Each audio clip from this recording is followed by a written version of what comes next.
گزارے کیسے زندگی، آؤ علماء سے پوچھ لے، آئے جو مشکل پیش کوئی،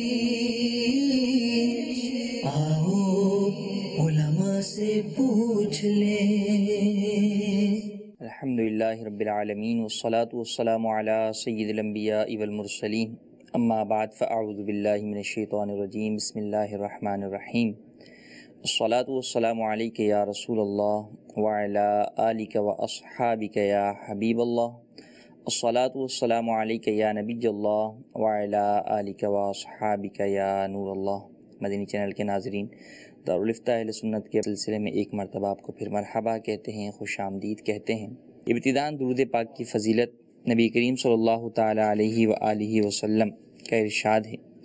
فرمایا مجھ پر کثرت سے درود پاک پڑھو، بے شک تمہارا مجھ پر درود پاک پڑھنا تمہارے لیے گناہوں کی مغفرت ہے۔ صلو علی الحبیب صلی اللہ تعالی علی محمد صلی اللہ علیہ وآلہ وسلم۔ حج اسلام کا 5واں رکن ہے، اور زندگی میں صاحب استطاعت مسلمان پر دیگر شرائط جب پائی جائیں تو ایک مرتبہ فرض ہوتا ہے۔ نماز دن میں 5 مرتبہ فرض ہے، روزے سال میں 1 مرتبہ فرض ہوتے ہیں 1 مہینے کے لیے، زکوٰۃ صاحب استطاعت مسلمان کے اوپر سال میں 1 مرتبہ فرض ہوتی ہے، لیکن حج وہ رکن ہے جو کہ زندگی میں فقط 1 ہی مرتبہ فرض ہوتا ہے۔ اس کے اپنے احکامات بھی ہیں،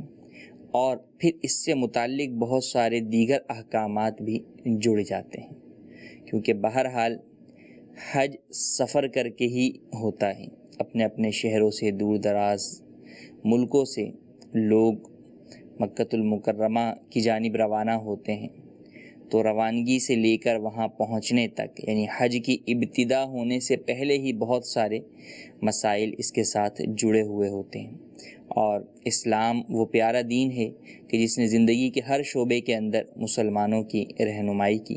اور قدم قدم کے اوپر انہیں اسلامی طریقے کے مطابق زندگی گزارنا سکھایا۔ سفر کرنا ہے تو وہ کیسے کیا جائے، اور اگر اپنے اہل و عیال کو، رشتہ داروں کو الوداع کہنا ہے تو وہ کس طریقے سے کیا جائے، یہ تمام باتیں حج کے سفر کے اندر بھی خاص طور پر بیان کی جاتی ہیں۔ اگرچہ عام سفر سے متعلق بھی ہیں، لیکن یہ ایک مبارک سفر ہوتا ہے، تو جہاں انسان دیگر جگہوں کے اوپر جانے سے پہلے بہت سارے اہتمام کرتا ہے، یوں ہی حج کے مبارک سفر میں جب بندہ رب کی بارگاہ میں جا رہا ہے تو بہت سارے وہ اقدامات جو ہے وہ کرنے کی کوشش کرتا ہے کہ رب کی بارگاہ میں سرخرو ہو جاؤں، رب کی بارگاہ کے اندر میں کامیاب ہو جاؤں، اور اپنے گناہوں کو توبہ سے دھو کر میں رب کی بارگاہ میں ایسا جاؤں کہ وہاں پر مناجات کر سکوں، رب سے معافی مانگ سکوں۔ جس طرح عمومی طور پر ہمارے حج تربیتی اجتماعات میں بھی بیان کیا جاتا ہے، اور حکومتی سطح کے اوپر بھی یہ بیان کیا جاتا ہے کہ آپ حج پر جانے والے ہیں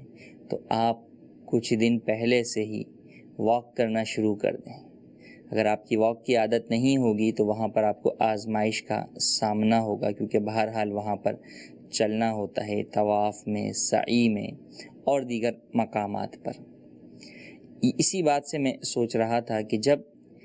طبی اعتبار سے ہم بہت ساری چیزوں کے اوپر غور کرتے ہوئے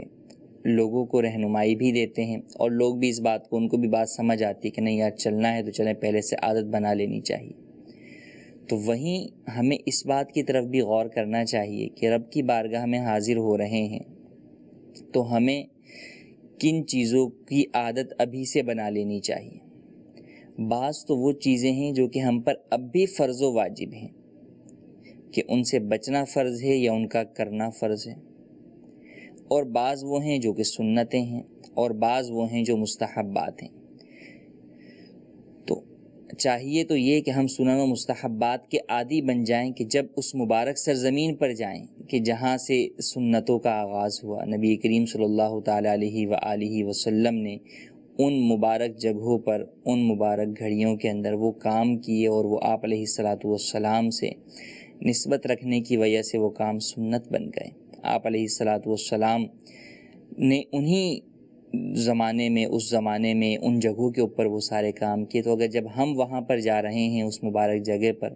تو کیوں نہ ہم بھی ان مبارک لمحات سے، ان مبارک فضاؤں سے برکت حاصل کرتے ہوئے کم از کم اگر پوری زندگی نہیں تو ان مقامات پر تو سنتوں کے عامل بن جائیں، مستحبات کے عامل بن جائیں، ان پر عمل کرنے والے بن جائیں۔ اور جہاں تک بات رہی فرض و واجب کی، تو وہ تو یہاں بھی زندگی میں فرض ہے اور ان سے جو ہے وہ کرنا ضروری ہے، اور گناہوں سے بچنا ضروری ہے، اور وہاں بھی ہے۔ وہاں یوں زیادہ ضروری کہ حرم کعبہ کے اندر، حرم پاک کے اندر 1 گناہ 1,00,000 گناہ کے برابر۔ نمبر 2 یہ کہ جب بندہ رب کی بارگاہ میں قرب خاص میں جاتا ہے اور میقات کے اندر جو ہے وہ داخل ہو جاتا ہے، پھر اس سے آگے حرم پاک کے اندر داخل ہو جاتا ہے اور رب سے مغفرت کا سوال کر رہا ہے، تو یقیناً اس کو اپنے آپ کو گناہوں سے پاک کرنا چاہیے، صاف کرنا چاہیے۔ کہیں ایسا نہ ہو کہ ہماری گناہوں کی بعض عادات ہمیں وہاں بھی گناہوں سے نہ بچا سکیں، اور عادات کی بنا پر ہم اس مبارک مقدس مقام میں بھی ہم سے وہ گناہ سرزد ہوتے رہیں۔ مثلا اگر بد نگاہی کی عادت ہے تو کہیں ایسا نہ ہو کہ وہاں پر بھی بد نگاہی ہوتی رہے۔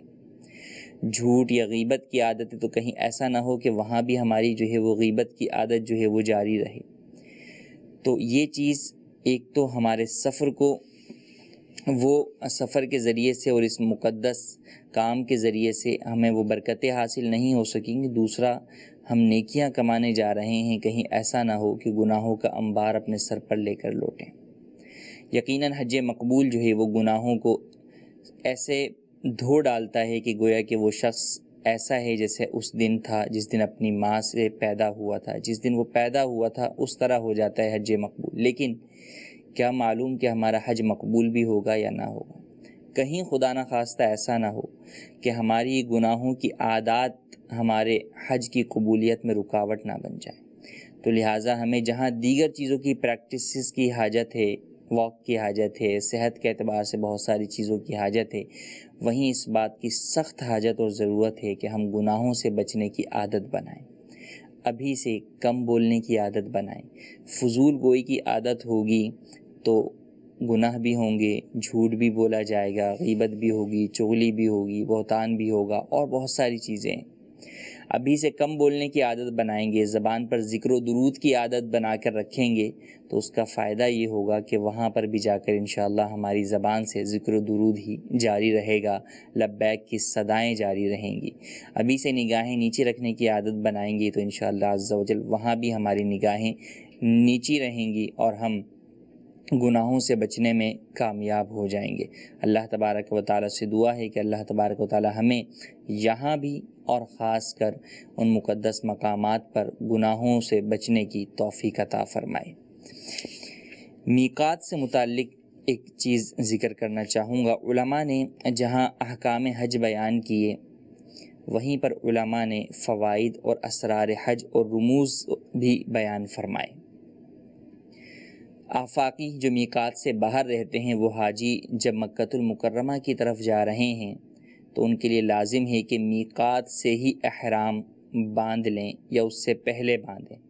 میقات سے بغیر احرام گزرنا ان کے لیے جائز نہیں ہے۔ اور جو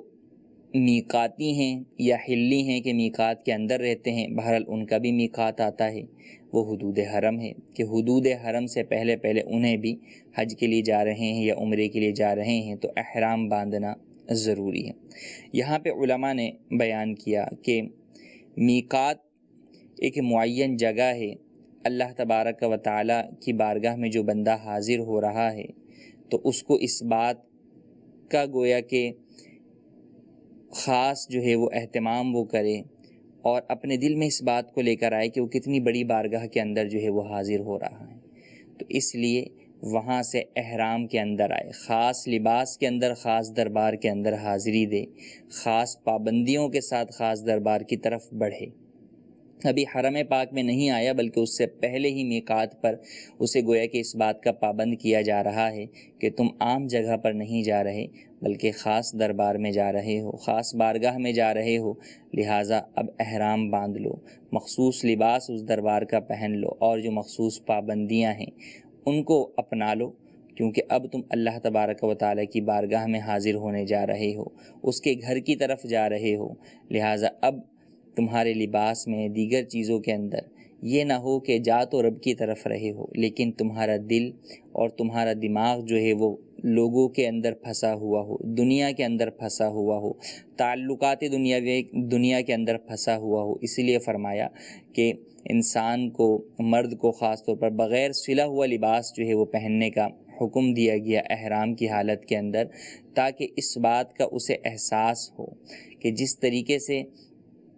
لباس آپس میں جڑا ہوا ہوتا ہے، سلا ہوا لباس آپس میں جڑا ہوا ہوتا ہے، تو یہ بغیر سلا ہوا لباس پہنا کر گویا اس چیز کی طرف اشارہ دیا گیا کہ جس طرح ہم نے جڑے ہوئے لباس جو ہے وہ یہاں پر پسند نہیں ہے، اسی طریقے سے تمہارا دل کا بھی اللہ تبارک و تعالیٰ کے غیر کے ساتھ جڑا ہوا ہونا یہاں پسند نہیں ہے۔ لہذا جب اس چیز ادھر آ رہے ہو تو اپنے دل کو پاک صاف کر لو، دنیاوی محبتیں، دیگر ساری چیزیں ختم کر دو اور خاص کر یکسو ہو کر رب کی بارگاہ میں آگے کی طرف بڑھو، تاکہ تم پر نوازشات ہو سکیں، تم پر جو ہے وہ رحم کی بارشیں جو ہے وہ نازل ہو سکیں۔ تو لہٰذا میقات سے پہلے ہی احرام باندھ لیا جاتا ہے عمومی طور پر، لیکن ساتھ ہی ساتھ ہم یہ دیکھتے ہیں، یا ابھی آپ بھی مشاہدہ کریں گے، جانے والے بھی، کہ احرام تو باندھ لیا لیکن وہی ساری چیزیں ہم میں کوئی تبدیلی نہیں نظر آتی۔ تو تھوڑا سا غور و فکر کی بھی یہاں پر حاجت ہے کہ جب بندہ احرام باندھ رہا ہے تو پھر اپنے آپ کو دیگر معاملات سے بھی جدا کرے اور خاص کر یکسو ہو کر رب کی بارگاہ میں حاضر ہونے کے لیے تیار ہو اور آگے بڑھتا چلے جائے، انشاءاللہ عز و جل پھر اسے قرب خاص بھی نصیب ہوگا۔ یہاں پر علماء نے ایک بات اور بیان فرمایا کہ احرام باندھنے سے پہلے غسل یہ بھی سنت ہے۔ تو غسل کرنے کے اندر ایک تو ہے کہ آپ کا دل، آپ کا بدن جو ہے وہ صاف ہوتا ہے، اس سے میل کچیل جو ہے وہ دور کیا جاتا ہے۔ اس کے ساتھ ساتھ فرمایا کہ دل کو بھی پاک صاف کرنے کی نیت کرے بندہ، رب تعالیٰ کی بارگاہ میں سچی توبہ بھی کرے۔ تو رب تعالیٰ کی بارگاہ میں سچی توبہ کریں اور غسل کے ساتھ ساتھ اپنے دل کو بھی دھو ڈالیں کہ سچی توبہ وہ اللہ تبارک و تعالی نے نفیس شے بنائی ہے کہ ہر گناہ کے ازالے کے لیے کافی ہے، کہ ہر گناہ کو دھو ڈال دیتی ہے۔ تو لہٰذا سچی توبہ بھی کریں اور ساتھ ہی ساتھ اس چیز کی طرف بھی جو ہے وہ بندہ دیکھے کہ جب لبیک کہتے ہوئے اللہ تبارک و تعالی کی بارگاہ کی طرف بڑھتا ہے، میقات سے آگے قدم قدم کے اوپر لبیک کہنا ہے، اونچائی چڑھتے ہوئے، نیچائی اترتے ہوئے لبیک جو ہے وہ کہنا ہے، تو اس لبیک کے کہنے میں اولاً تو یہ کہ ہم ترجمے پر غور کریں کہ لبیک کا معنی کیا ہے۔ لبیک مطلب میں حاضر ہوں، اور ساتھ ہی ساتھ اس چیز کی طرف کہ کس کی بارگاہ میں حاضر ہوں میں۔ تو یہ تصورات اپنے ذہن کے اندر جب حاجی رکھے گا تو انشاءاللہ عز و جل اس کو لبیک کہنے کا ذوق بھی حاصل ہوگا اور خاص رقت بھی حاصل ہوگی۔ سفر شروع ہو جاتا ہے، بعضوں کے لیے تو اپنے گھر سے شروع ہوتا ہے اور ان معنوں کے اندر یعنی سفر حج ہی شروع ہو جاتا ہے، اور بعضوں کا بیچ میں وقفہ آ جاتا ہے۔ کئی شہر ہیں کہ جہاں سے بڑے شہروں کی طرف حاجی آتے ہیں، حاجی کیمپ میں رکتے ہیں، اور پھر جو ان کی مقررہ فلائٹ ہے اس کے اوپر جو ہے وہ اپنے ملک سے دوسرے ملک کی طرف، مکہ المکرمہ کی طرف جو ہے وہ روانہ ہوتے ہیں۔ تو یہاں پر مسئلہ ایک اہم جو آ جاتا ہے وہ نمازوں کا آ جاتا ہے۔ نماز ہر مسلمان کے اوپر فرض ہے، تو اس مبارک سفر کے اندر بھی نماز کا اہتمام کرنا بے حد ضروری ہے۔ سفر کی وجہ سے بسا اوقات تھوڑی سی سستی، کوتاہی ہو جاتی ہے یا غفلت ہو جاتی ہے، تو آپ حج کرنے جا رہے ہیں ایسا ہرگز نہ کریں، کسی بھی سفر میں نہ کریں، اور اس مبارک سفر میں تو ہرگز نہ کریں۔ تو نمازوں کی پابندی کیجیے، آپ کو اوقات نماز معلوم ہونے چاہیے ہر شہر کے اعتبار سے، تاکہ آپ اس کے مطابق ادا کر سکیں۔ کہیں ایسا نہ ہو کہ آپ کی نماز قضا ہو جائے، یا کسی جگہ سفر میں اگر آپ کو جلدی نماز پڑھنی پڑ رہی ہے تو وقت معلوم ہوگا تو آپ کو پتہ ہوگا کہ ہاں وقت نماز شروع ہو گیا ہے، میں اب نماز ادا کر سکتا ہوں، تو بہرحال نماز قضا نہ ہو۔ اب نماز کے اندر ایک مسئلہ اور آ جاتا ہے کہ مسافر شخص کیا کرے، وہ کب نماز مکمل پڑھے اور کب نماز قصر کرے۔ مسافر جو اپنے شہر کی حدود سے باہر نکل کر 15 دن جو ہے وہ اس کا جو ارادہ ہے آگے جانے کا وہ 92 کلومیٹر یا اس سے زائد مسافت کا ہے، تو عمومی طور پہ بیرون ملک سے جانے والے جتنے بھی افراد ہیں وہ مسافر ہی ہوتے ہیں۔ یوں ہی عرب شریف کے اندر بھی دور دراز سے آنے والے کہ ان کا سفر ان کی جائے رہائش سے اور اس شہر سے جس جگہ پر وہ رہتے ہیں اس شہر کی آبادی کے باہر سے لے کر مکہ المکرمہ کی آبادی شروع ہونے تک کے درمیان کا فاصلہ 92 کلومیٹر یا اس سے زائد مسافت کا ہے، تو ایسے افراد مسافر شرعی کہلاتے ہیں۔ مسافر شرعی کے لیے حکم یہ ہے کہ وہ نماز قصر ادا کرے گا، یعنی ظہر، عصر اور عشاء کی 4 فرضوں کی جگہ پر 2 فرض پڑھے گا، باقی سنن و نوافل مکمل ادا کرے گا۔ اور اگر جب وہ کسی جگہ پر پہنچ گیا، مثال کے طور پہ اندرون سندھ سے بعض افراد جو ہے وہ باب المدینہ جو ہے وہ آتے ہیں حج کی، یہاں سے ان کی فلائٹ ہوتی ہے، تو اب اگر وہ یہاں پر آئے ہیں اور یہ ان کا وطن اصلی نہیں ہے اور یہاں پر ان کا ارادہ 15 دن یا اس سے زیادہ رہنے کا نہیں ہے، تو پھر یہ مسافر ہی قرار پائیں گے، یہاں پر قصر نماز ادا کریں گے۔ اور اگر کسی کو ڈاؤٹ فل ہے کہ بھئی 13 دن ہو سکتا ہے یا 14واں دن ہو سکتا ہے یا 15واں دن ہو سکتا ہے، کنفرم نہیں ہے، کسی بھی دن کی جو ہے وہ فلائٹ ہو سکتی ہے، 15 سے پہلے بھی ہو سکتی ہے، بعد میں ہو سکتی ہے، تو بھی یہ شخص مسافر ہی قرار پائے گا اور یہ قصر نماز ادا کرے گا۔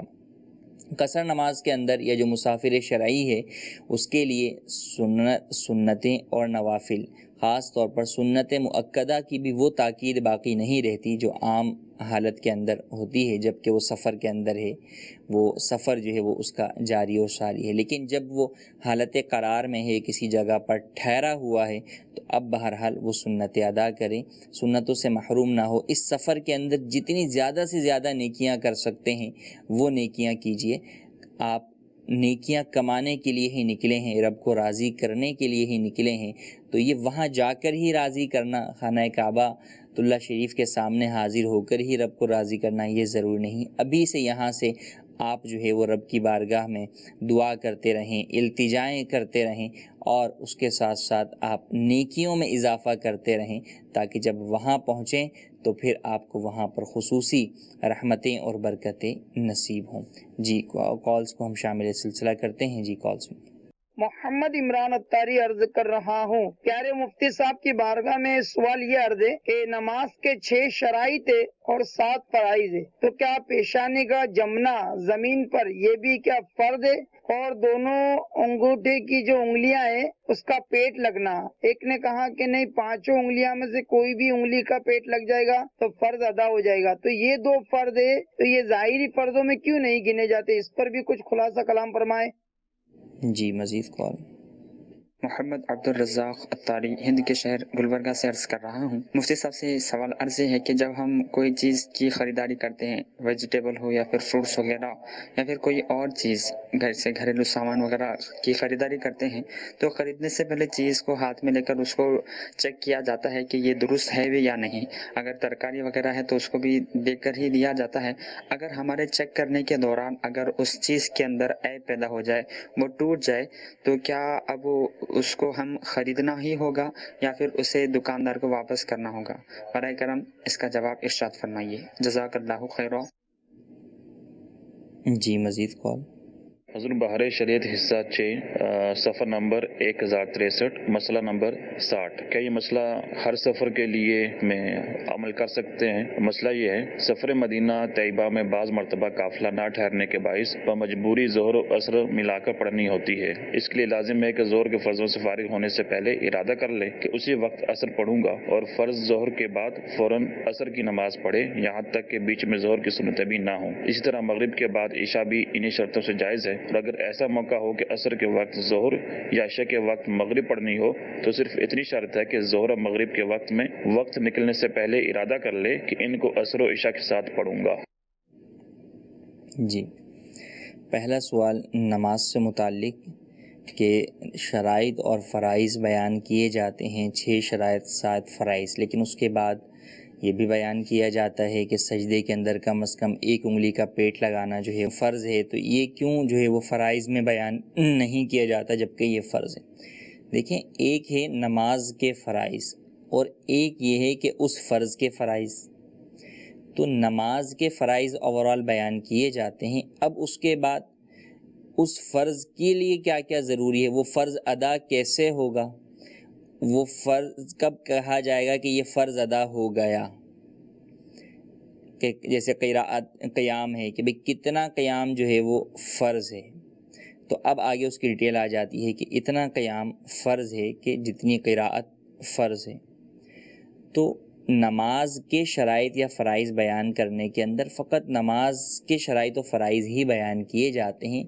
اب ان میں سے ہر فرض کی آگے جو اپنی ڈیٹیل ہے، اور پھر اس فرض کی ڈیٹیل کے معنی یہ کہ اس فرض کے واجبات بھی ہو سکتے ہیں، اس فرض کے فرائض بھی ہو سکتے ہیں، تو ان کو نماز کے فرائض نہیں کہا جائے گا، وہ سجدے کے فرائض کہلائیں گے، وہ رکوع کے فرائض کہلائیں گے، یا رکوع کے واجبات کہلائیں گے، یا قیام کے واجبات یا قیام کے فرائض جو ہے وہ کہلائیں گے۔ انہیں نماز کے فرائض نہیں کہا جائے گا، اس لیے انہیں اس طور پر بیان نہیں کیا جاتا۔ دوسرا سوال یہ کہ خریداری کرتے ہوئے کوئی چیز ہمارے دیکھنے میں جو ہے وہ ٹوٹ گئی، تو ایسی صورت کے اندر کیا حکم ہے؟ دیکھیں، اگر تو وہ ٹوٹی ہوئی ہی ہے یا نارمل ہی ہاتھ میں پکڑے ہی جو ہے وہ چیز جو ہے وہ اس طرح کی ہو گئی کہ اب اس کے اوپر کوئی ایپ پیدا ہو گیا، تو عمومی طور پر تو وہ دکاندار کے سامنے بھی واضح ہوتا ہے، تو وہ اس کے اوپر مطالبہ نہیں کرتے۔ اور ایک یہ ہے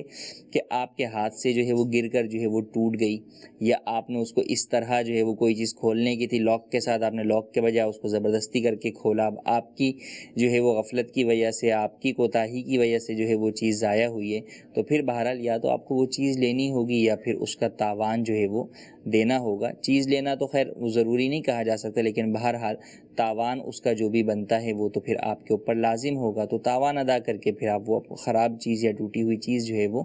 آپ لے لیں گے۔ تیسرا سوال انہوں نے بیان کیا کہ بہار شریعت کے اندر مسئلہ بیان کیا گیا ہے، یہ مسئلہ جمع بین الصلاتین کا ہے۔ سب سے پہلی بات تو یہ یاد رکھی جائے کہ فقہ حنفی کے اندر جمع بین الصلاتین جائز نہیں ہے، تو لہٰذا یہ فقہ حنفی کا مسئلہ نہیں ہے۔ ہاں، بعض بہت ہی جو ہے وہ ایکسٹریم صورت ہو جائے تو اس کے اندر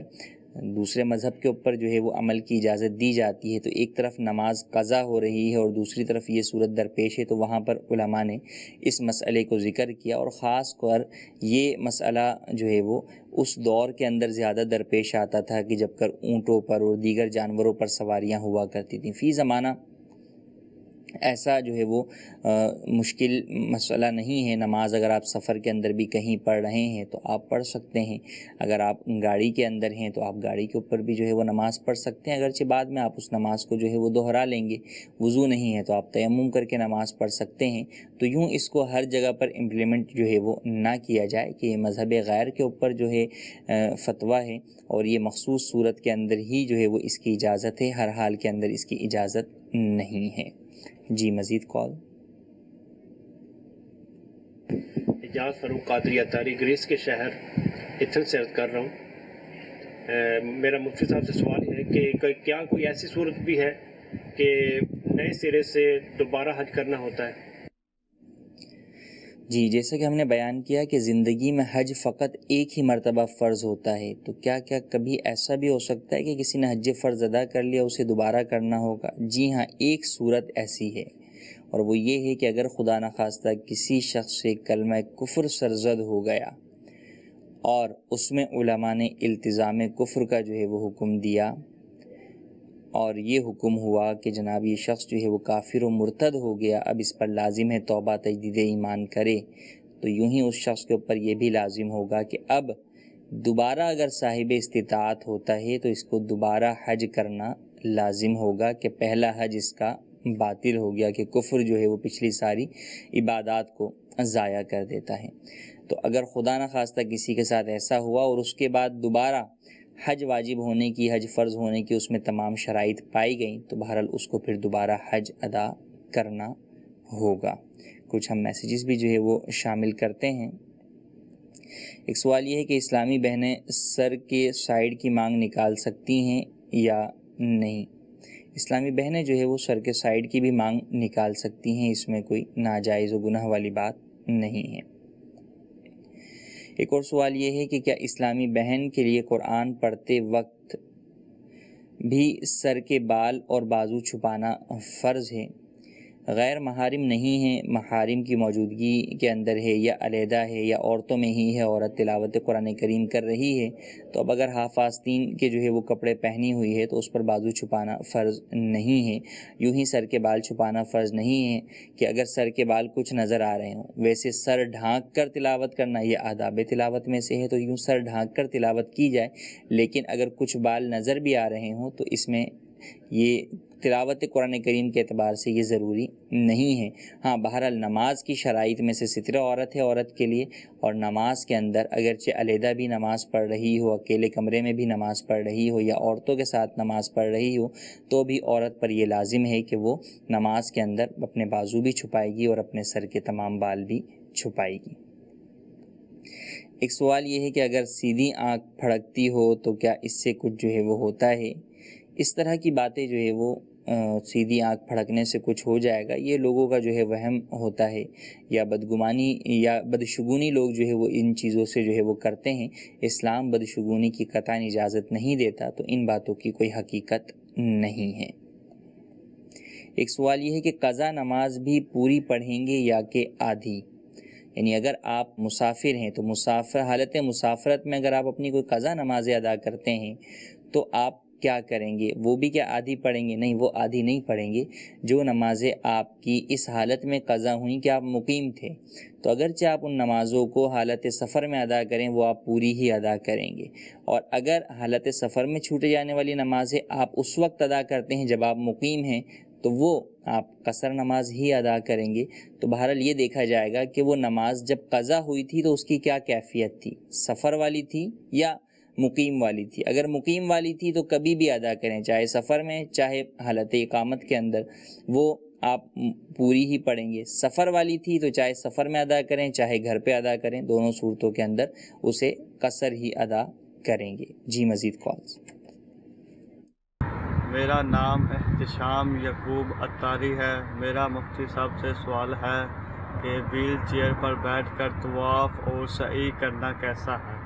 طواف اور سعی دونوں کے اندر جو ہے وہ یہ لازم ہے کہ کھڑے ہو کر بندہ جو ہے وہ سعی بھی کرے اور طواف بھی کرے، اور بغیر سہارے کے جو ہے وہ حتی الامکان کرے۔ تو بلا عذر شرعی اگر طواف جو ہے وہ یوں ویل چیئر کے اوپر بیٹھ کر کرتا ہے یا سعی کرتا ہے تو ایسا کرنا جائز نہیں ہے۔ اگر سعی اس طرح کی تو دم لازم ہوگا، اور اگر طواف اس طرح کیا تو جب تک مکۃ المکرمہ میں ہے اس کا اعادہ کرنا اس کے اوپر لازم ہوگا۔ ہاں اگر واقعی معذور ہے، بیٹھ کھڑا نہیں ہو سکتا، تو اب ایسی صورت کے اندر وہ ویل چیئر کے اوپر طواف اور سعی کر سکتا ہے۔ جی مزید کال۔ حضور میرا مفتی صاحب کی بارگاہ میں یہ سوال ہے کہ اگر کوئی اسلامی بھائی عمرہ کرنے کے لیے جاتا ہے تو وہ ایک سے زیادہ عمرے کرتا ہے، تو کیا ہر عمرے میں اس کو سر منڈوانا لازم ہوتا ہے، یا صرف پہلے عمرے کے بعد وہ سر منڈوا لے اور احرام کھول لے، اس کے بعد وہ جتنے بھی عمرے کرے گا اس میں وہ سر منڈوائے گا، یا صرف ایک بار منڈوانا ہی کافی ہے؟ ٹھیک ہے جی مزید کال۔ غلام محی الدین عطاری لودھرا سے عرض کر رہا ہوں، مفتی صاحب سے میرا سوال یہ ہے کہ طواف کے لیے 7 چکر ہی لگانا ضروری ہوتے ہیں یا پھر اس سے زیادہ بھی بندہ لگا سکتا ہے؟ اس بارے میں رہنمائی فرما دیں، جزاک اللہ خیرہ۔ جی پہلا سوال، اگر عمرہ یا جو ہے وہ حج پر ہی جو گئے ہیں اور عمرے جو ہے وہ ادا کر رہے ہیں، ایک سے زائد ادا کر رہے ہیں، پہلے عمرے پہ حلق کروا لیا، تو اب اگر اسی دن دوبارہ عمرہ کرنا ہو یا 2-4 دن بعد عمرہ کرنا ہے تو کیا دوبارہ حلق کروانا ہوگا؟ جی ہاں، ہر بار عمرے کا احرام جب عمرہ آپ کا مکمل ہو جائے گا تو احرام سے باہر آنے کے لیے آپ کو حلق کروانا ہوگا۔ 2 چیزیں ہوتی ہیں، یا تو حلق کروایا جاتا ہے یا قصر کروایا جاتا ہے۔ حلق مکمل بال مونڈ دیے جاتے ہیں، قصر یہ کہ ایک پورے کے برابر، انگلی کے ایک پورے کے برابر 1/4 سر کے بال جو ہے وہ کاٹے جائیں۔ اگر بال اتنے چھوٹے ہو جائیں کہ وہ ایک پورے سے بھی چھوٹے ہو گئے تو اب ایسی صورت میں قصر نہیں ہو سکتا بلکہ اب حلق ہی ہوگا۔ عمومی طور پہ یہی صورت پیش آتی ہے کہ جب ایک مرتبہ آپ نے حلق کروا لیا تو اب اس کے بعد آپ کے بال اتنے بڑے نہیں ہوتے کہ وہ ایک پورے کے برابر ہوں، آپ دوسرا عمرہ کرتے ہیں۔ ایک دن میں بھی کئی لوگ زیادہ عمرے کر لیتے ہیں اور 2-4 دن کے اندر بھی بال اتنے نہیں نکل آتے، تو اب کیا کریں؟ تو بہرحال حلق ہی کروانا ہوگا۔ اب آپ کہیں گے کہ سر پر بال تو ہیں نہیں تو حلق کیسے کروائیں گے؟ جی ہاں، ایسی صورت میں حکم یہ ہے کہ آپ خالی سر پر ہی استرا پھروائیں، یہ ضروری ہے احرام سے باہر آنے کے لیے، لہٰذا اس بات کے اوپر ہی عمل کیا جائے گا کہ ہر بار جو ہے وہ حلق کروایا جائے گا، بال نہیں ہیں تو استرا پھروایا جائے گا۔ عورتوں کے لیے یہ ہے کہ اگر وہ اپنے بال، وہ تو حلق کروا ہی نہیں سکتی، وہ قصر کرواتی ہیں، اب اگر ان کے قصر کرواتے کرواتے بال اتنے چھوٹے ہو گئے کہ اب جو ہے وہ ایک پورے کے برابر بھی نہ رہے، تو اب بہرحال ان کے لیے حلق کا حکم نہیں ہوگا، ان کے لیے حکم حلق کا نہیں ہے، وہ بغیر بال کٹوائے ہی احرام سے پھر باہر ہو جائیں گی۔ دوسرا سوال یہ ہے کہ طواف کے لیے 7 چکر ہی ضروری ہیں یا زیادہ بھی کیے جا سکتے ہیں؟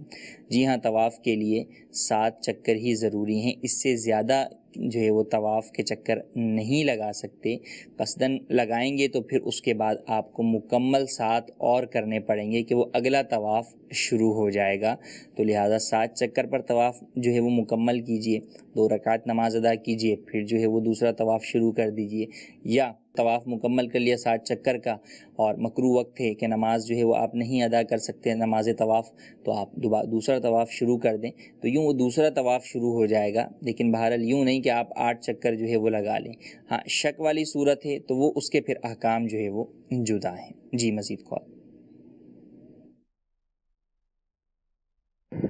میں مظہر جلیل عطاری یونان کے شہر ایتھن ایلیون سے بات کر رہا ہوں۔ مفتی صاحب کی بارگاہ میں میرا سوال یہ ہے کہ اگر حج کے دوران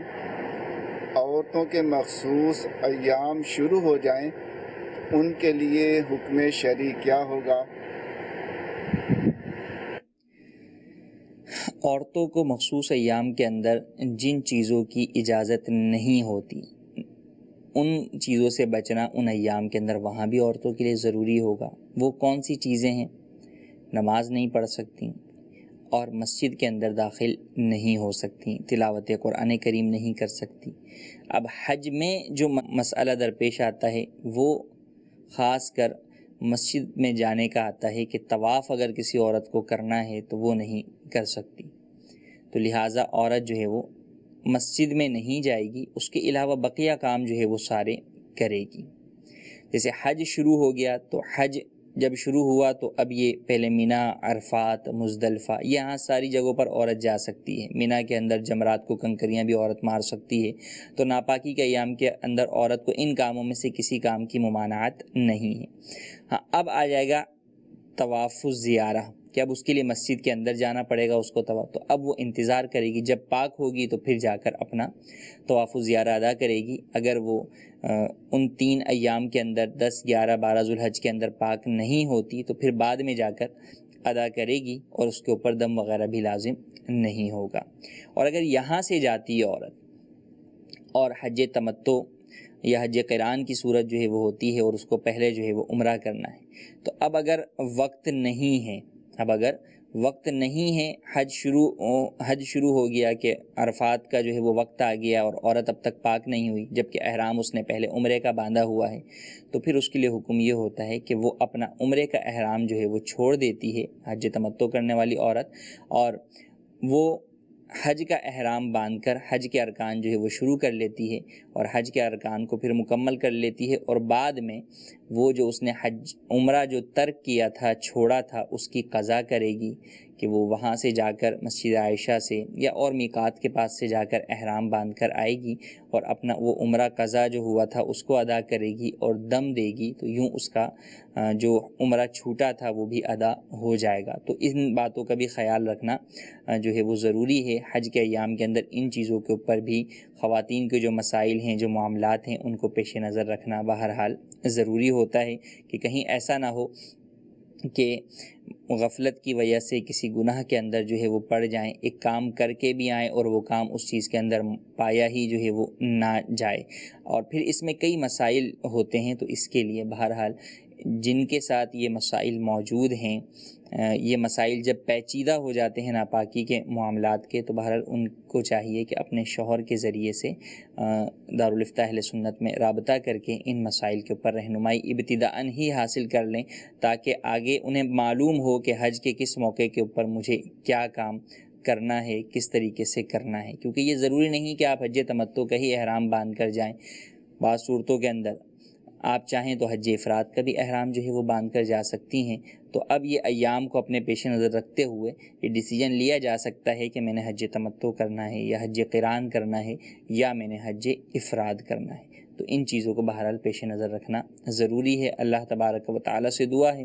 کہ جو سنا اسے یاد رکھنے، اس پر عمل کرنے، اسے دوسروں تک پہنچانے کی سعادت نصیب فرمائے. ہمیں حج کے مسائل سیکھنے کی بھی توفیق عطا فرمائے، کما حقہ ان پر عمل کرنے کی بھی توفیق عطا فرمائے، گناہوں سے بچنے کی توفیق عطا فرمائے، نیکیوں کی طرف بڑھنے کی توفیق عطا فرمائے. اللہ تبارک و تعالیٰ ہماری تمام صغیرہ کبیرہ گناہوں کو معاف فرمائے. آمین بجاہ النبی الامین. صلو علی الحبیب صلی اللہ تعالی علی محمد صلی اللہ علیہ وآلہ وسلم.